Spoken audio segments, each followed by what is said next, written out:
What's up, guys? Today we're dealing with a little bit of a head scratcher.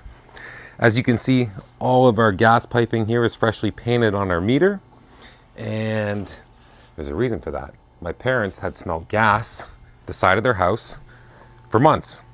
They called the gas company and they determined that underneath this ground, where this pipe drops under the floor, there was a crack, and I guess it was making its way to the surface, which is all fine and dandy. So they dug up here, brought their machines, fixed the leak. That's great. But they decided to come into the house, to make sure there were no other leaks. They left the gas supply on.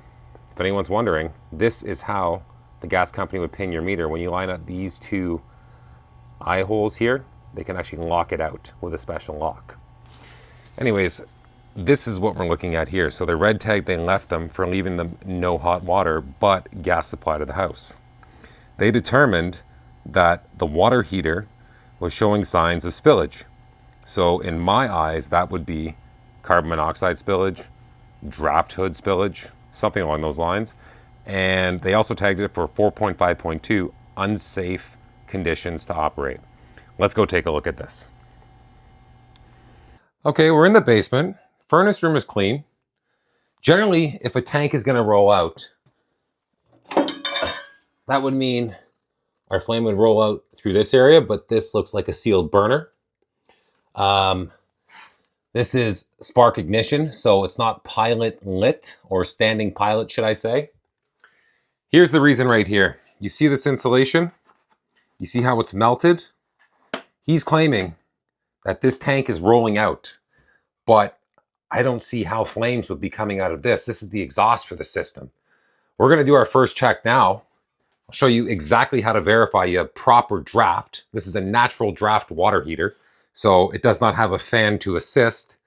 And let's get it. Also, what I've noticed too is most people will just shut our gas supply off, but this guy, he went above and beyond. He wanted to make sure we had to call someone in to have this done, whether it be himself or another contractor. Lucky for my parents, I do this for a living, so I can do it for $0. But yeah, he went above and beyond here. Most guys will just shut this appliance off. He did leave a second tag up top, but let's reconnect this gas and let's verify that this tank is actually running okay. Okay, let's reconnect this gas connection here. Let's take this cap off he's put. Try to always put a back wrench, guys. It'll help you from spinning the pipe further up. And he's also put a little 1/2-inch plug in the top here, just by hand. Thank you, sir, for that. Let's crack this union here. Beautiful. For those of you that don't know either, a union is just a joining point, because if you think about it, all threads, righty-tighty, lefty-loosey, when you get to your end point, how would you end up tightening your final joint? A union is almost like a swivel connection in the middle. So we're going to put this back now. All you'll need is a little bit of pipe dope. We're going to apply a bit of pipe dope on these threads here. Now keep in mind, guys, this is what I learned in school. Anyways, apparently pipe dope doesn't stop leaks. What it's generally used for, this is what I've been told. This might differ between you other techs, but it's so you can remove pipe in the future. Because think about it. If there's moisture in the air and these joints see that moisture, that metal will rust, making it extremely difficult to remove in the future. And piping is always tapered too, so that will seal your leak. Now that we've tightened that up, this just literally sits on top of here, threads into our swivel or our thread on our union, and we'll give her a couple tightens or a couple turns to tighten her up. Always back wrench your unions. Give it a nice turn and we're good. We're gonna fire our gas back on, and I'm using this Big Blue. It's soap. It's not dish soap essentially, but I guess it has some sort of glycol in here, so it won't freeze down, I think, -40, but this is what we're gonna use to verify that our joints have no gas leaks. Very straightforward. You guys can do this at home. If you do think you have a leak somewhere on any joint, just mix a little bit of Dawn dish soap with some water, Old school trick, most people know, but yeah, we're gonna look for leaks on this now. Now, if you're hesitant or you're afraid of gas, you're trying to do this on your own at home, don't worry if you see these little bubbles here. Those are nothing. That's just from me spraying. It will almost like cocoon, I guess you could say, if there was a leak. You would see small bubbles that would slowly grow. And our joint looks okay. Let's start this tank up and see what's happening. Okay, now that we have our gas on, this is just going to be a brief tutorial on how you're actually going to light this tank. It's very straightforward. It has a sparker built into it. Some of you might have a style where, like a Standing Pilot, you have to throw a barbecue lighter in. It'd be more of a opened burner style. This is more sealed combustion to a point, but we're going to switch our dial to Pilot. We're going to push that in. You'll notice anywhere else on this, it won't dip the same way. So we're going right to Pilot here, and we're going to hit this sparker until we see a Pilot flame in that tube. It might take a bit too because he had the gas shut off and we'll have to bleed the air out, but we'll see when it lights. Well, sorry guys, it's almost impossible for me to put my camera down in that little window for you guys to see, but I can see my Pilot flame lit very faintly. I guess the glass is not really giving a good camera perspective, but you're going to want to hold this Pilot button down for probably about 30 seconds. It's so the thermocouple inside this tank actually has time to generate the electricity to keep that flame lit, your Pilot flame. So once we're done with that, we'll let it go and I'll show you what's next. Okay, our Pilot flame is lit. All you're going to do is pick your temperature. Most people will keep it around hot. I just heard it click over. There's our burner. So answer this for me, if anyone here could. I already know the answer, but we have a rollout switch right there, or a temperature switch, and it's manual reset. So what that means is you physically have to push this button back in. This tank will lock out once that switch is open. So there is no sign of a rollout here, period. Let's take a look up here. Our tank is on, and he claimed that this here melting was indicating a flame rollout. That is total BS. This venting, this C vent here gets piping hot. There's a chamber in here that takes our burner flames, brings it up through the center and outside. So what I usually do if I ever want to verify proper carbon monoxide removal or draft hood flow is just stick a lighter in here. If you see this flame being blown back in, which it's not at all, look, it's being extinguished because of the positive pressure. Well, sorry, not positive, but negative pressure being drawn out through our stack. See this? I pull it out, flicker, and then look at it. It's getting sucked right up our stack. We have no issues here with any type of rollout, any type of backdraft. I'm gonna get my carbon monoxide or my combustion analyzer and just do a combustion test, an ambient CO test down here. And we're just gonna verify that there's nothing wrong with this. And he shut this tank off for absolutely no reason. Oh, also more. This is already getting extremely hot to the touch. This venting is even hotter. I can't keep my hand on it, and that's totally normal, guys. Totally normal.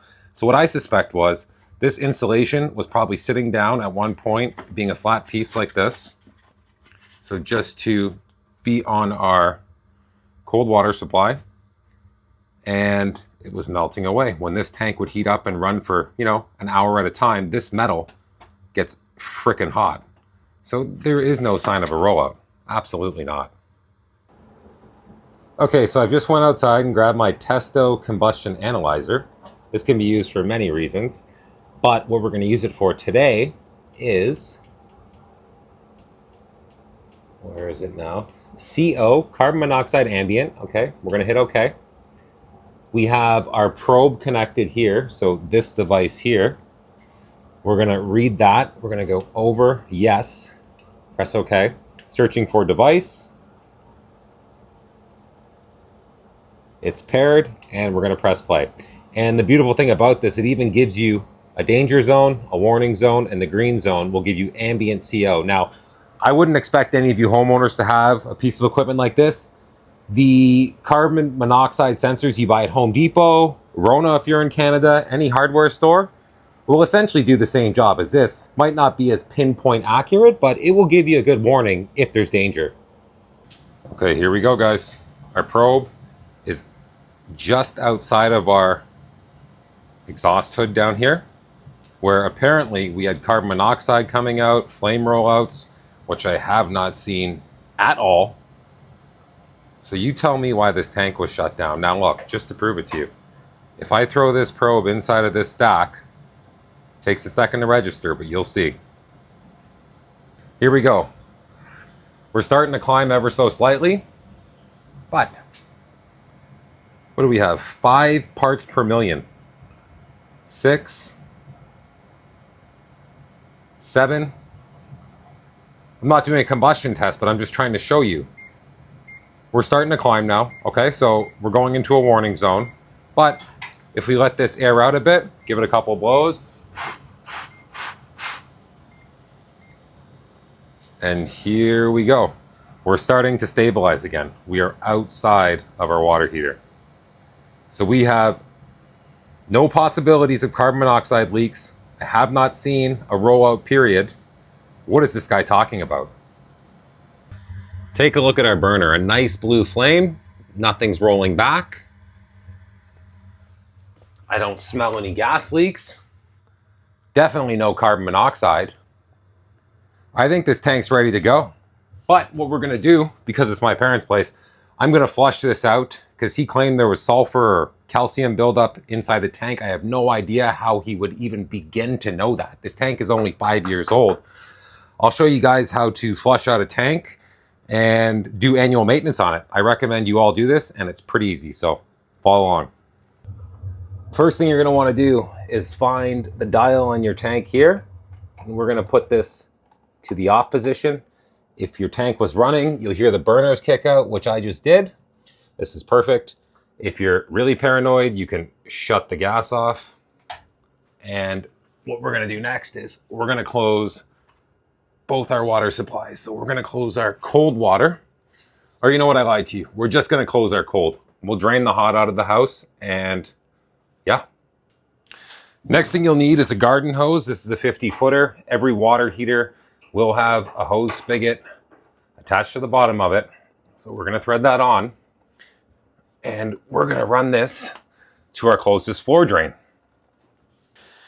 All right, we found our floor drain. It's just outside the furnace room. This one conveniently has a cover that will come off. If it doesn't, I can tell you guys this much from experience. Usually what I'll do is I'll bend a tie wrap in half, fish it under and through, and tie wrap this hose right to the floor drain. That way it won't wobble around or soak your basement floor. But for our sake, we can just shove it right in that hole there. And then with my parents' tank, I just have a slot screwdriver here that will open and close the shutoff. So we're going to open that up fully. So the water is probably airlocked. That's not a whole lot of pressure there. We're going to go upstairs and open a few hot faucets and try and get some water or air behind this water flow.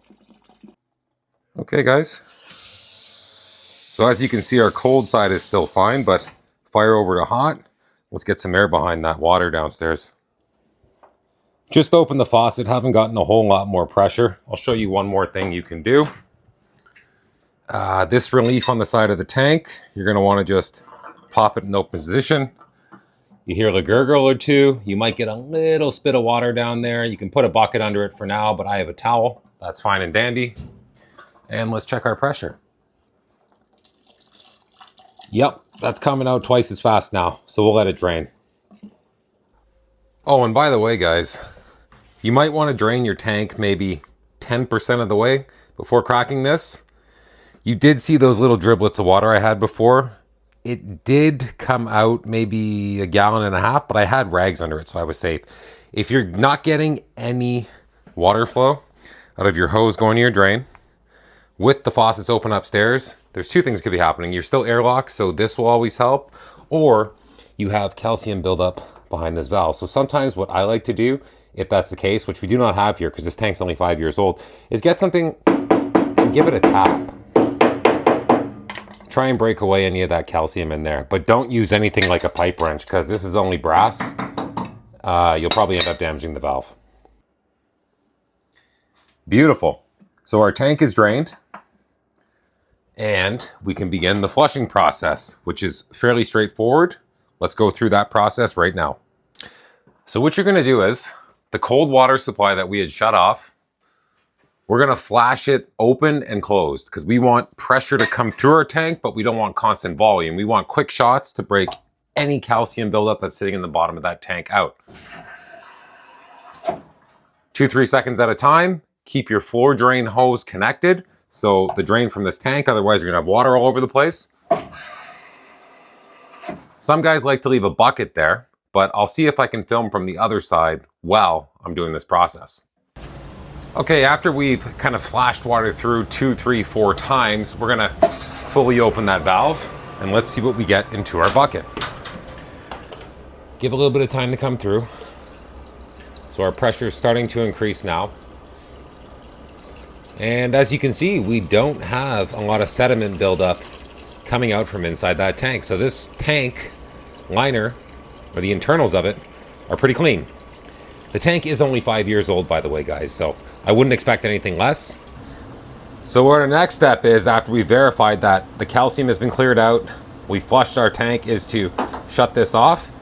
We're gonna disconnect our hose. We're not gonna be needing this bad boy anymore. So once that's off, you'll see we have no leaks. And if you do, you can buy a hose bib cap at your local Home Depot. You can buy them on Amazon. They're very common, and they come with a little O-ring, so it will prevent any water leakage in the future. Now what we'll do is we'll just restore water to our tank. What I like to do to fill it up sometimes is bleed out any air. You can hear it coming out. That generally will help our air locking, but our faucets open upstairs will be the final factor in this tank fill. Don't be worried if you hear all of this pressure coming out of your hot water side. That's just the air behind the pipes in the house. I recommend that you leave all faucets open, ground floor, second floor, third floor, whatever you have, until this dissipates. As you can see, we have a solid column of hot water. Let's go fire up our water heater. Okay, gas is back on. Same process, over to pilot. You might have to push it a few times to light. Remember, hold 30 seconds. Okay, it's been about 30 seconds. Let go, over to hot. Burner's clicked over, energized. You can see our burner flame. Let's replace our cover. And voila. We have resolved the issue that did not exist by the gas company that came by looking to make money for no reason. Be very careful who you let into your house and what they write you up for. That tag they gave us was total bogus. So if you like this video and enjoyed and learned something, please like, subscribe, and comment. And always ask for a second opinion. Take care, guys.